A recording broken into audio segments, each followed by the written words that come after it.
अरमान call करता है अपनी वाइफ को और उसे बताता है कि वो बहुत ज़्यादा खुश है क्योंकि उसके घर वाले शादी के लिए मान गए। तभी ये भी कहती हैं कि हाँ, इसके घर वाले भी शादी के लिए मान गए हैं और दोनों ही अब बहुत ज़्यादा एक्साइटेड होते हैं क्योंकि अब इनके घर में शादी होने वाली है, वो भी सबकी रजामंदी से। तो यहाँ पर अपने अपने बहन भाई और भाई बहन की शादी के लिए ये दोनों बहुत ज़्यादा खुश होते हैं। तो इधर इसको जाना होता है आरके के घर, जिस वजह से उसको फ़ोन जल्दी रख देना होता है।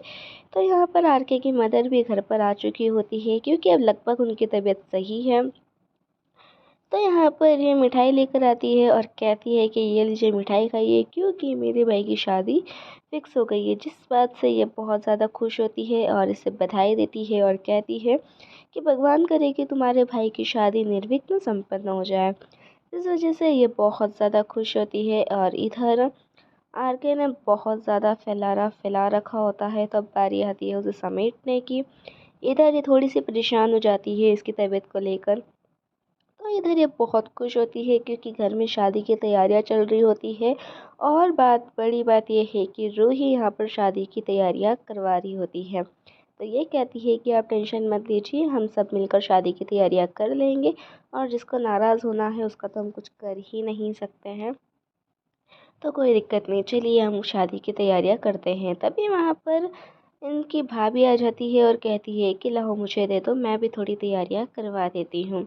तब यहाँ पर ये कहती है कि मुझे पता है कि आप इस शादी से खुश नहीं हैं और अगर आप शादी की तैयारियां नहीं करवाना चाहती है तो कोई दिक्कत नहीं है। लेकिन वो कहती है कि कोई दिक्कत नहीं है, हम शादी की तैयारियां करवा देंगे। तो यहाँ पर ये चली जाती है और बारी आती है अब कि दादी साहब को जाना है मंदिर, वो भी शादी वाले दिन। तो यहाँ पर अरमान कहता है कि आप मन चाहिए आप बता दीजिए मुझे, आपको जहाँ पर भी लेकर चलना है आपको मैं लेकर चलता हूँ।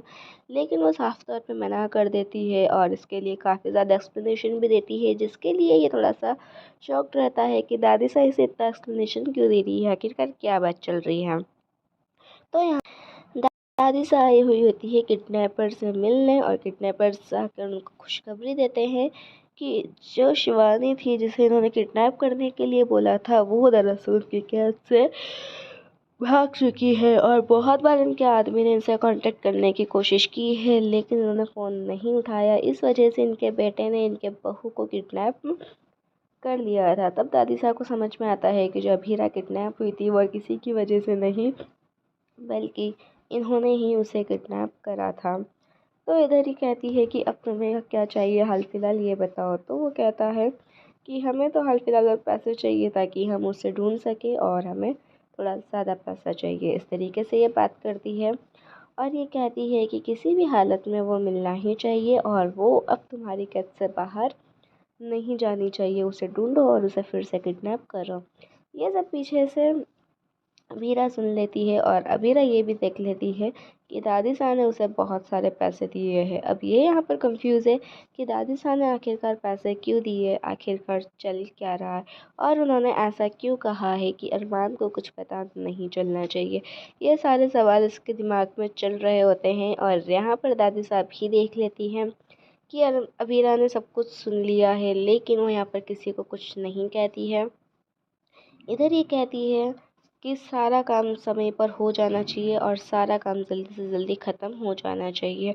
अब देखते हैं कि बीता हुआ कल क्या फिर से वापस आ जाएगा और क्या रिश्ते फिर से उलझ जाएंगे। आगे की स्टोरी के लिए चैनल को सब्सक्राइब करें।